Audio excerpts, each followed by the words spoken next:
നമസ്കാരം. ഇത് പൂപ്പാറ മൂന്നാർ റോഡിൽ ആനേറങ്കൽ ഡാമിൻ്റെ എൻട്രൻസിൻ്റെ അടുത്ത് വെച്ച് സ്പോട്ട് ചെയ്ത ഗ്രീൻ ലൈൻ ട്രാവൽസിൻ്റെ ബംഗളൂരു മൂന്നാർ റോഡിൽ സർവീസ് നടത്തുന്ന ഒരു നോൺ എ സി സ്ലീപ്പർ ബസ്സാണ്. ബംഗളൂരിൽ നിന്നും മൂന്നാർക്കുള്ള ടിക്കറ്റ് ചാർജ് വരുന്നത് 1600 രൂപ അടുത്താണ്. ഡെയിലി ഇവരുടെ 2 AC സ്ലീപ്പറുകളും ഒരു നോൺ എ സി സ്ലീപ്പറും ബംഗളൂരിൽ നിന്നും മൂന്നാർക്ക് സർവീസ് നടത്തുന്നുണ്ട്. ഇവർ പിക്കപ്പ് പോയിന്റിലേക്ക് ആളുകളെ കൊണ്ടുപോകുന്ന ഒരു മിനി വാനിലാണെന്ന് തോന്നുന്നു. ഒരിക്കൽ മൂന്നാറിൽ വെച്ച് ഗ്രീൻ ലൈൻ ട്രാവൽസിൻ്റെ സ്റ്റിക്കർ വർക്ക് ചെയ്ത ഒരു മഹീന്ദ്രയുടെ മിനി ബസ് കണ്ടിരുന്നു.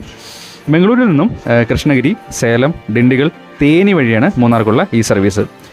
ചെറിയ മഴയും കോടയൊക്കെ ഉള്ള സമയത്ത് ഈ റൂട്ടിൽ കൂടിയുള്ള യാത്ര അതിമനോഹരമായിരിക്കും എന്ന് പറഞ്ഞുകൊണ്ട് ദിസ് ബസ് പ്രാന്തമാറാൻ യുവർ വാച്ചിങ് നാട്ടിലെ ബസ്സുകൾ. Thank you.